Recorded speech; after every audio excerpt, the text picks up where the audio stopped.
नमस्कार, सत श्री अकाल, आदाब। मैं आपका पवनीश यादव, स्वागत है आपका मेरे YouTube चैनल पर और आप देख रहे हैं स्वतंत्र आवाज। जंतर मंतर, जैसे मैंने आपको बताया और आप देख भी रहे हैं कि मेरी मौजूदगी फिलहाल जंतर मंतर पर है।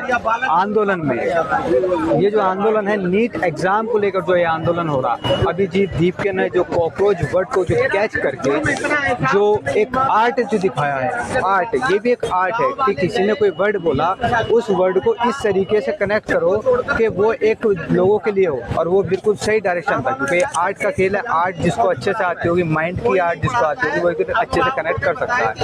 अब विदेश में रहने वाला व्यक्ति है, वो भारतीय, लेकिन विदेश में रहने वाले की व्यक्ति की जब आर्ट इतनी अच्छी है, भारत के लोगों की भी होगी, लेकिन डिपेंड ये करता है कि भारत के लोग कितने अपने IQ लेवल को तेज करते हैं, वो किस बात को लेकर नेगलेक्ट नहीं होते, उसको समझते हैं और उसके लिए वर्क करते हैं।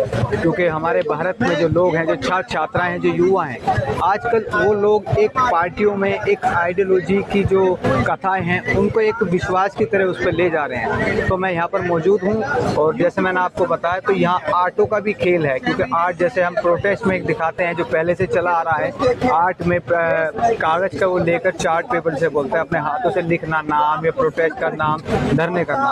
तो मेरे साथ मौजूद हैं फिलहाल आर्ट की एक प्रसिद्ध एक कलाकार, जिनमें एक अपनी उपलब्धि है, वो जो बहुत अच्छा करती है, उनसे मेरी मुलाकात हुई, तो मैं चाहता हूँ आपकी भी मुलाकात कराऊँ। क्या नाम है आपका? सर मन्नत। मन्नत जी, तो जैसा आप यहाँ पर आए, आपने प्रोटेस्ट देखा, तो कैसा लगा? मतलब प्रोटेस्ट में है मौजूदगी, दम है या कैसा लगा? जी डेफिनेटली बहुत दम है, सच्चाई में बहुत दम होता है। और यहाँ पर बहुत डाइवर्स लोग हैं, सब समुदाय, अलग अलग एज ग्रुप, अलग अलग टाइप के लोग आए हैं, और जब यूनिटी आती है, डाइवर्सिटी आती है, तो दम जरूर आता है। बिल्कुल। ये जो आंदोलन चल रहा है, जैसे आपने मैं बता दी, क्योंकि इंट्रोडक्शन पहले हमारा हो गया था।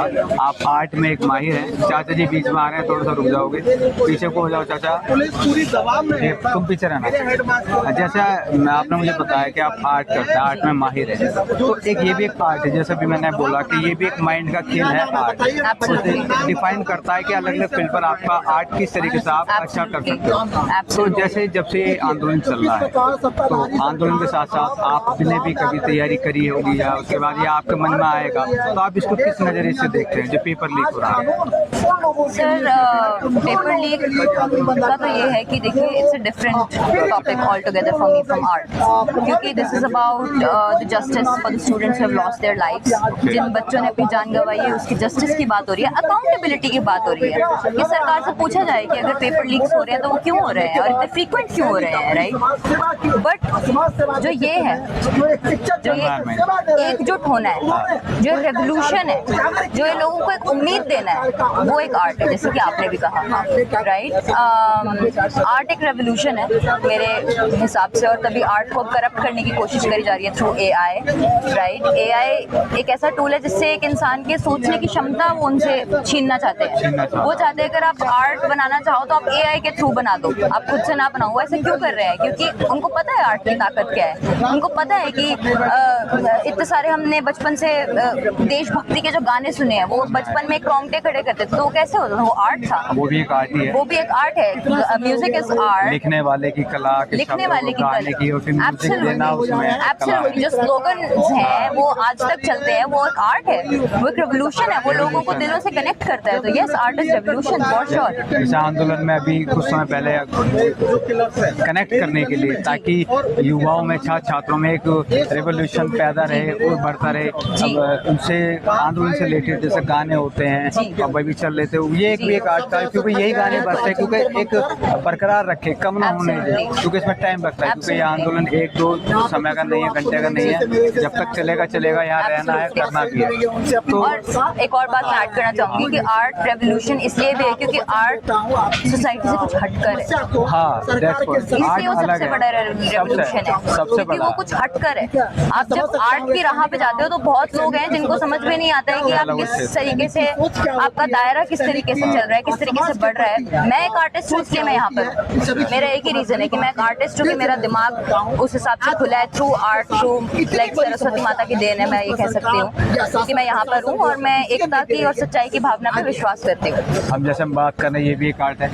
क्योंकि आपसे बात करूंगा एक अलग सवाल होगा, दूसरे से बात करूँ उसमें भी अलग है, वो भी अलग फील्ड से होगा, फिर उसको कनेक्ट करना। तो आर्ट का एरिया जो है वो एक निर्धारित है, भरा हुआ है, कहीं भी जा सकते हो, कितने भी क्षेत्र में कुछ भी चीज़ है, तो आर्ट सबसे बड़ी चीज़ है।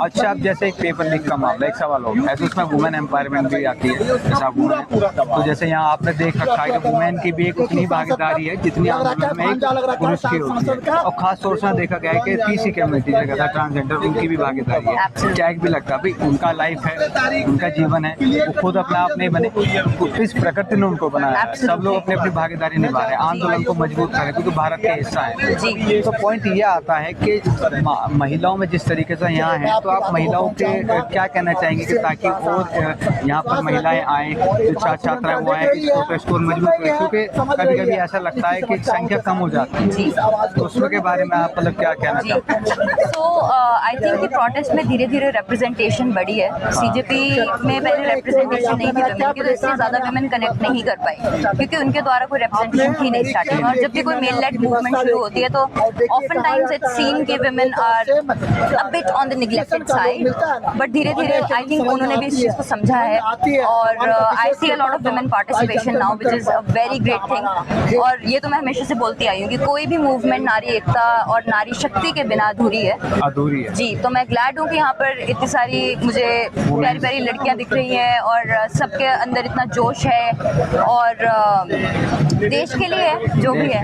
जैसे आपने बोला ना, यहाँ पर सब लोग ग्रेजुएटेड हैं, अधिकतर जो वुमेन्स हैं आ रही हैं, लेकिन कुछ मुझे जिनसे मैंने बातें करी उनसे पूछा जो 12th में है, जो 12th कर रही हैं, वो वुमेन्स भी मतलब यहाँ पर आ रही हैं, जिनका कि मैंने उनसे पूछा ऐसा क्यों, तो उन्होंने कहा कि ये प्रोटेस्ट जो हमारा है, भले हम ग्रेजुएशन ना हो, भले हम किसी एग्जाम की तैयारी ना कर रहे हो, किसी भी यूपीएससी की या किसी भी चीज़ की, हम आगे तो करेंगे, लेकिन हम भी अपनी भागीदारी पूरा निभाएं, क्योंकि कल को पेपर हमें भी देना। तो मुझे अच्छा लगा कि वो लड़की जो अभी 12th में है और उससे डाउन भी है, वो उस चीज़ को सोच रही है, अपनी भागीदारी बढ़ा रही है। लड़कियों में बहुत ताकत होती है, बहुत ताकत, बहुत समझ होती है। तो मतलब मैं तो उस चीज़ को चाहती हूँ कि और ज़्यादा प्रमोट हो, और ज़्यादा विमेन और ज़्यादा जुड़े। और ऑलरेडी यहाँ पे बहुत सारी अमेजिंग मैंने लड़कियाँ देख ली हैं, औरतें देख ली हैं, कितनी सारी औरतें मैंने ऐसी देखी जो अपने छोटे छोटे बच्चों को लेकर आ रही हैं, बिल्कुल रात रात को आ रही हैं, और ध्यान रख रही है, सबका ध्यान रख रही है, मेरा भी ध्यान रख रही है। तो मतलब it's just beautiful when women are surrounded. जैसे कहा जाता है कि इस गवर्नमेंट में लोकतंत्र की ताकत छीनी जा रही है, लेकिन इस देख को लग रहा है कि लोकतंत्र की ताकत में मजबूताई है, फिर भी लोग कर रहे हैं, सब लोग अपने अपनी आवाज उठा रहे हैं, बोल रहे हैं। बिल्कुल, क्योंकि हम लोग को तो विश्वास रखना ही पड़ेगा ना। लोकतंत्र चाहे हमें वीक होता दिख रहा है, और मुझे तो दिख ही रहा है इतने सालों से, बहुत फ्रस्ट्रेशन रही है, लेकिन आई थिंक फेथ, विश्वास बहुत ज्यादा मैटर करता है, और अपनी बात पे, अपनी सच्चाई पे विश्वास करना बहुत ज्यादा मैटर करता है, लॉजिक के साथ, बेवकूफ़ी के साथ नहीं। आपकी सच्चाई तो कुछ भी हो सकती है।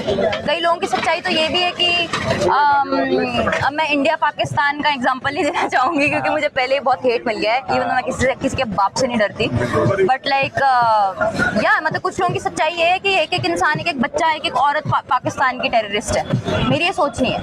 मेरी सच्चाई ये है कि इंसान हर जगह है, अच्छे बुरे इंसान हर जगह है। आप मुद्दे पे खड़े रहो ना, आप इधर उधर क्यों डाइवर्ट हो जाते हो? जब हम अपने देश की सरकार से सवाल पूछ रहे हैं, तो आपका मुद्दा इधर उधर क्यों जा रहा है? राइट। तो मेरे हिसाब से वो चीज़ भी बहुत ज़्यादा मैटर करती है कि अपनी सच्चाई को खुद खोजें। आपकी सच्चाई आपको किसी और को नहीं देनी चाहिए।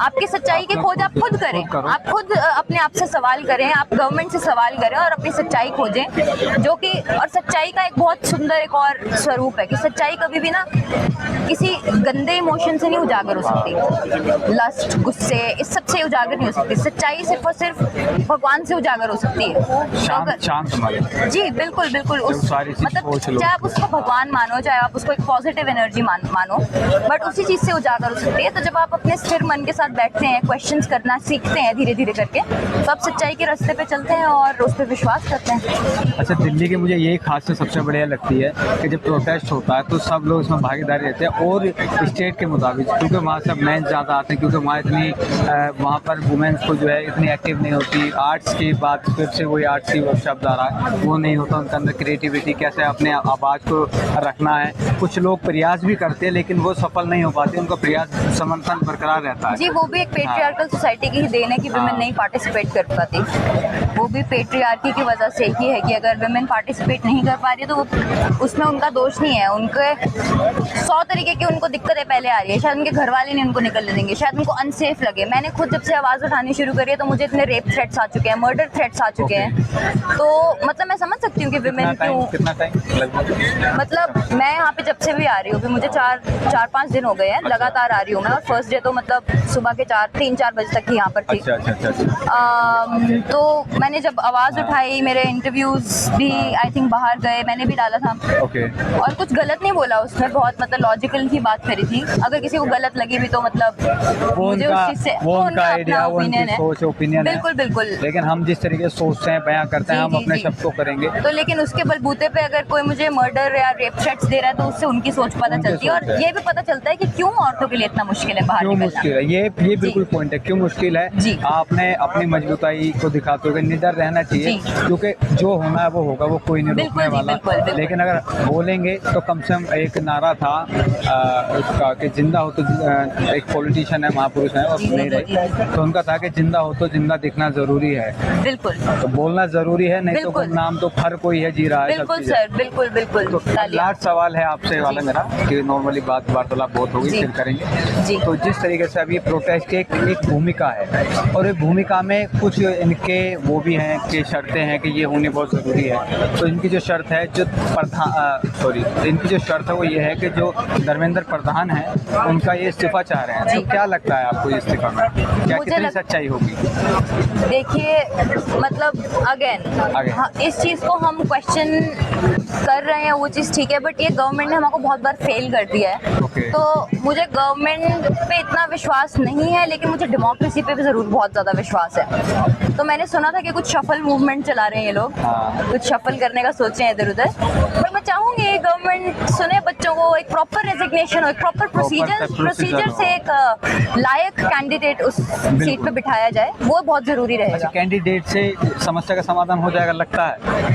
इसका तो एटलीस्ट हो जाए, कैंडिडेट बदल जाए, इस्तीफा मंजूर हो जाए, जी। और किसी और को वहाँ बिठा दिया जाए, तो समस्या का समाधान है। क्योंकि पेपर लीक नहीं होगा, लायक कैंडिडेट होना चाहिए। पेपर लीक्स हो नहीं हो वो अलग बात है, लेकिन एक अकाउंटेबिलिटी जरूरी है। जस्ट लाइक सोनम वांगचुक जी, अभिजीत दीपके।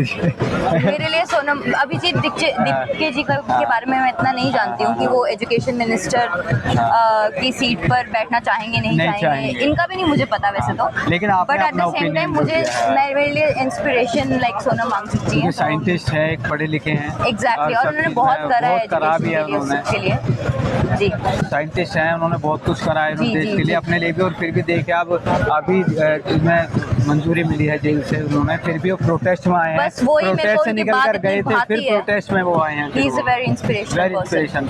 बिल्कुल सर। जैसा आपने देखा कि एक वुमेन एम्पावरमेंट की जैसे बात होती है, वुमेन की बात होती है, तो ये जो हमारे साथ हैं तमन्ना जी, इन्होंने अपनी आवाज़ को, अपने साथ साथ लोगों की आवाज़ को उठाने का जो काम करा है, जिस तरीके से वो उठाते हैं, बताते हैं, और कभी भी हमेशा वुमेन एम्पावरमेंट की जब भी बात होगी तो इनका हमेशा यही प्रयास रहता है कि सब लोग वुमेन्स अपनी आवाज़ उठाएं, चाहे वो किसी भी राज्य में हो, किसी भी ज़िले में हो, और दिल्ली में तो ख़ास तौर से पूरी भूमिका निभा रहे हैं। जैसा मैं दिखाना चाहता हूँ कि आप फिर से दिखाइए कि कितनी यहाँ पर वुमेन्स हैं, कितना यहाँ पर जेंट्स हैं, आप देख सकते हैं। जूम करके दिखाइए इनको, जूम करके कि कितना है आपको, जो ताकि लोगों को दिखाई दे। तो जब तक के लिए आप जुड़े रहिए, देखते रहिए, धन्यवाद।